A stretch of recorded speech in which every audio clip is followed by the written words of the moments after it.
BA प्रथम वर्ष दर्शन शास्त्र के विद्यार्थियों का आज की इस वीडियो कक्षा में एक बार फिर से स्वागत है।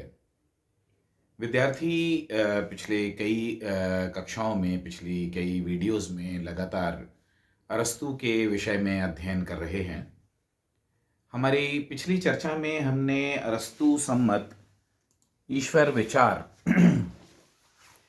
के बारे में के विषय में कुछ प्रारंभिक जानकारी प्राप्त की थी। मैं समझता हूँ कि आज हम अरस्तू के ईश्वर विचार पर विस्तार से बात कर सकते हैं। तो विद्यार्थियों को ये जानना चाहिए कि हम जब ईश्वर के संबंध में दार्शनिक रूप से या विचारात्मक रूप से चर्चा करते हैं या चिंतन करते हैं, हम उसे थियोलॉजी कहते हैं। थियोलॉजी हम एक बड़े साधारण रूप में ये कह सकते हैं, एक ऐसा शास्त्र है जिसमें ईश्वर संबंधी, ईश्वर के अस्तित्व संबंधी, ईश्वर के स्वरूप संबंधी चर्चा की जाती है। तो हम जब अरस्तू का ईश्वर संबंधी विचार देखते हैं तो हम उसको अरिस्टोटेलियन थियोलॉजी भी कह सकते हैं। अरस्तू ईश्वर के विचार तक अपनी तत्व मीमांसा के आधार पर पहुंचता है। अरस्तू ने जो तत्व मीमांसा प्रस्तावित की, उसमें मोर और लेस, कमोबेश यह आवश्यक हो जाता है कि वह एक ऐसे संप्रत्ययन तक पहुंचे जिसे वो एब्सोल्यूट बीइंग कहे और जिसको वह ईश्वर के रूप में स्वीकार करे। तो अरस्तू, हम बाद में देखेंगे जब स्कॉलिस्टिक पीरियड आएगा, तो फिलोसोफर, एक रैशनलिस्ट फिलोसोफर में और एक स्कॉलिस्टिक फिलोसोफर में क्या फर्क है, हम अभी मैं बहुत इशारे में चर्चा करूंगा कि अरस्तू अपने रैशनैलिटी से, अपनी रैशनल थिंकिंग से, अपनी लॉजिकल, अपनी फिलोसॉफिकल, अपनी मेटाफिजिकल थिंकिंग से कॉन्सेप्ट ऑफ गॉड तक पहुंचता है, ईश्वर की अवधारणा तक पहुंचता है। कैसे? देखिए, सबसे पहले अरस्तू का कहना है कि ईश्वर के संबंध में अरस्तू का सबसे पहला कहना यह है कि ईश्वर एक गतिहीन गतिदाता है। हमने हमारे पिछले वीडियोस में अरस्तू की चर्चा में यह देखा है कि अरस्तू ने कहा कि यह जगत तो संपूर्ण वस्तुएं, यह संपूर्ण सृष्टि पदार्थ और आकार से मिलकर के बनी हुई है और पदार्थ नित नए आकार ग्रहण कर रहा है। इसी को हम परिवर्तन कहते हैं, इसी को हम शक्यताओं का, अपनी वास्तविकताओं को प्राप्त करना कहते हैं और इसी को हम इसके मूल में चार कारणों को क्रियामान देखते हैं।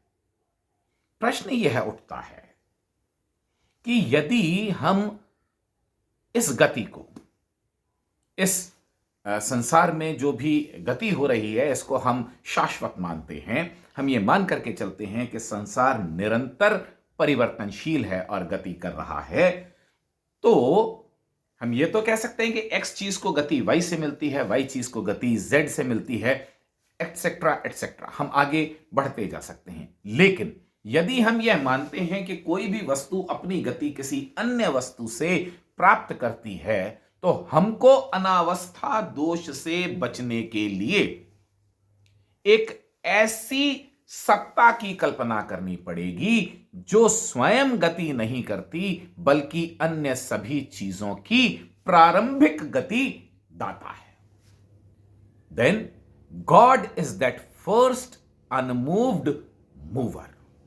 और अब प्रश्न यह उठता है कि क्या ईश्वर भी वस्तुओं को या जगत को गति उसी प्रकार से देता है जिस प्रकार से हम किसी वस्तु को धकेल करके कोई गति देते हैं, या किसी प्रकार से हम ये देखते हैं कि मशीनरी गति करती है? ऐसा नहीं है। अरस्तू का कहना है जैसे विचार हमें क्रिया के लिए प्रेरित कर देता है, एक विचार मात्र से हमारा शरीर क्रिया कर उठता है, जिसमें एक मानसिक क्रिया होती है, भौतिक क्रिया नहीं होती, उसी प्रकार से ईश्वर की परम चेतना का स्वरूप ही ऐसा है कि वह संपूर्ण जगत को एक बार गति प्रदान कर देता है और फिर एक गति से दूसरी गतियां, दूसरी गतियों से तीसरी चीजों में यह स्वतः ही संचालित और परिवर्तित होती रहती है। लेकिन जगत में गति के लिए हमको किसी प्रारंभिक गति, मैं तो जगत की वस्तुओं को गति देने वाला नहीं हूं ना, क्योंकि मैं या कोई भी व्यक्ति, कोई भी मनुष्य या संसार की कोई भी चीज तो संसार का उत्पाद है। वह सृष्टि से पहले नहीं है, वह सृष्टि के बाद में, सृष्टि के अंतर्गत है। तो सृष्टि के बाहर सृष्टि को गति प्रदाता कौन है? सृष्टि का गति प्रदाता कौन है? ऐसा सृष्टि का गति प्रदाता हमें ईश्वर को स्वीकार करना पड़ेगा। तो इस प्रकार से वह न केवल ईश्वर की अवधारणा तक पहुंचता है, बल्कि यही गतिहीन गतिदाता का तर्क अपने आप में ईश्वर के अस्तित्व के लिए प्रयुक्त होने वाले प्रमुख तर्कों में अपना स्थान बना लेता है। और हम ये देखते हैं कि कालांतर में इसी तर्क को सृष्टि मूलक तर्क या कॉस्मोलॉजिकल आर्ग्यूमेंट के रूप में दर्शन जगत में जाना जाता है। तो पहली बात, ईश्वर के विषय में अरस्तु क्या कह रहा है? अरस्तु कह रहा है कि ईश्वर गतिहीन गतिदाता है। ठीक है, गतिहीन गतिदाता है, इसके साथ ही ईश्वर फाइनल कॉज या अंतिम कारण भी है। अंतिम कारण कैसे है? God is the highest purpose और the highest good of the world. यहां पर हम एक मूल्य का नोशन, जब हम गुड की बात लाते हैं, शुभ की बात लाते हैं, तो हम धीरे से एथिक्स की बात और मूल्य की बात हमारे चिंतन में शामिल कर लेते हैं। अरस्तु का कहना है कि God is the highest good.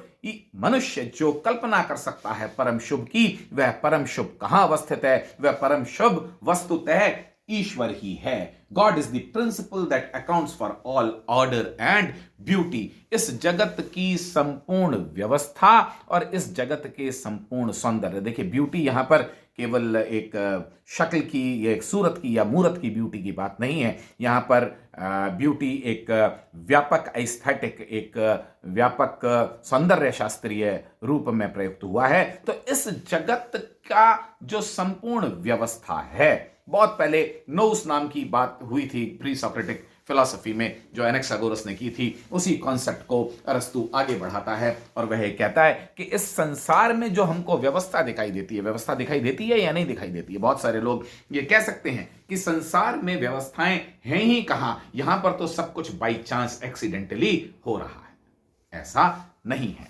प्रकृति के अपने नियम हैं, कॉज एंड इफेक्ट रिलेशनशिप है, बहुत सारी चीजें हैं। एक खास प्रकार की क्रियाओं से खास प्रकार की क्रियाएं परिणाम पाती हैं। तो हम ये कह सकते हैं कि संपूर्ण जगत किन्हीं नियमों द्वारा, संपूर्ण सृष्टि किन्हीं नियमों द्वारा संचालित है। और हम प्री सपोज कर सकते हैं, हम इमेजिन कर सकते हैं कि क्या करने से या क्या होने से उसके क्या परिणाम निकलते हैं। तो जगत अपने आप में एक बहुत व्यापक, सर्वाधिक व्यापक व्यवस्था है और इस व्यवस्था का व्यवस्थापक एक ऐसी असीम सत्ता ही हो सकती है जिसको कि ईश्वर कहा जाता है। अतः ईश्वर क्या है? सारी यूनिटी, पूरी जो व्यवस्था दे रहा है, जिस प्रयोजन के लिए पूरी सृष्टि गतिमान है, संचालित हो रही है, वह सत्ता, वह फाइनल कारण कौन है? वह फाइनल कारण, वह अंतिम कारण या वह लक्ष्य कारण ईश्वर है। God is the goal towards which all things strive. इस संपूर्ण परिवर्तन का लक्ष्य, पूरी सृष्टि के चलायमान होने का लक्ष्य एक टीलियोलॉजिकल लक्ष्य है, एक प्रयोजनवाद है। और प्रयोजन क्या है? उस ईश्वरत्व को प्राप्त करना, अपने उच्चतम स्वरूप को प्राप्त करना। तो इस प्रकार से हम ये देखते हैं कि प्रयोजन की बात दर्शन में ले आने पर अरस्तु का दर्शन ईश्वर की प्राप्ति की अभिलाषा से गति का होना अरस्तु के दर्शन को एक प्रयोजनवादी दर्शन बनाता है। और यही तर्क अपने आप में एक प्रयोजनवादी तर्क या टीलियोलॉजिकल आर्ग्यूमेंट के नाम से जाना जाने लगता है। इसके साथ अरस्तु का यह भी कहना है कि God is the pure form. ईश्वर विशुद्ध आकार है। यहाँ मैंने आपको पहले भी ये वाली बात बताई थी कि देखिए अरस्तु के दर्शन में कुछ विसंगति नाम के रूप में भी कुछ लक्षण हमको दिखाई देते हैं। अरस्तु कहता है कि जो ईश्वर है वो एब्सोल्यूटली अनअडल्टरेटेड बाय मैटर है, वह विशुद्ध आकार है जिसमें लेश मात्र भी जड़ या पदार्थ नाम की वस्तु नहीं पाई जाती है। अब since the first cause is unmoved, it must be divide of matter. पहले वाले तर्क से यह वाली बात जुड़ती है कि क्योंकि जो प्रथम कारण है, जो थॉट थिंकिंग थॉट है, वह कैसा है? वह गतिहीन है।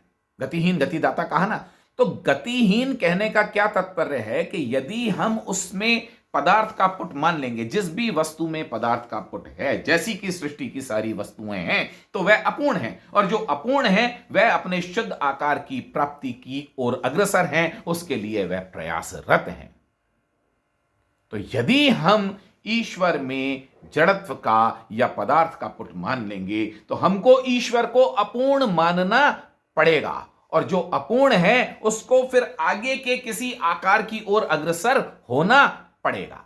लेकिन हम क्या कहते हैं कि वह जो अंतिम आकार है, जिसको संपूर्ण सृष्टि प्राप्त करने के लिए प्रयासरत है, जिसकी वह अभिलाषी है, वह स्वयं ईश्वर है। तो ईश्वर में जड़ का पुट नहीं हो सकता, पदार्थ का कोई अंश उसमें नहीं हो सकता, और इस रूप में पूरी तरह से जड़ से अलग होने के कारण, जड़ विहीन होने के कारण वह क्या रह जाता है? शुद्ध आकार के रूप में हमारे सामने एक द्रव्य रूप में ईश्वर का अस्तित्व प्रकट होता है या उजागर होता है। यहां यह बात मान लेनी पड़ेगी कि ऐसा मान करके अरस्तु अपनी जो मूल स्थापना है कि पदार्थ और आकार सदैव साथ रहते हैं, उसको एक बहुत ही जिसको कहना चाहिए सिग्निफिकेंट तरीके से, एक बहुत ही महत्वपूर्ण तरीके से त्यागता हुआ प्रतीत होता है, और इस रूप में वह पुनः अपने गुरु प्लेटो के सिद्धांत के नजदीक चला जाता है।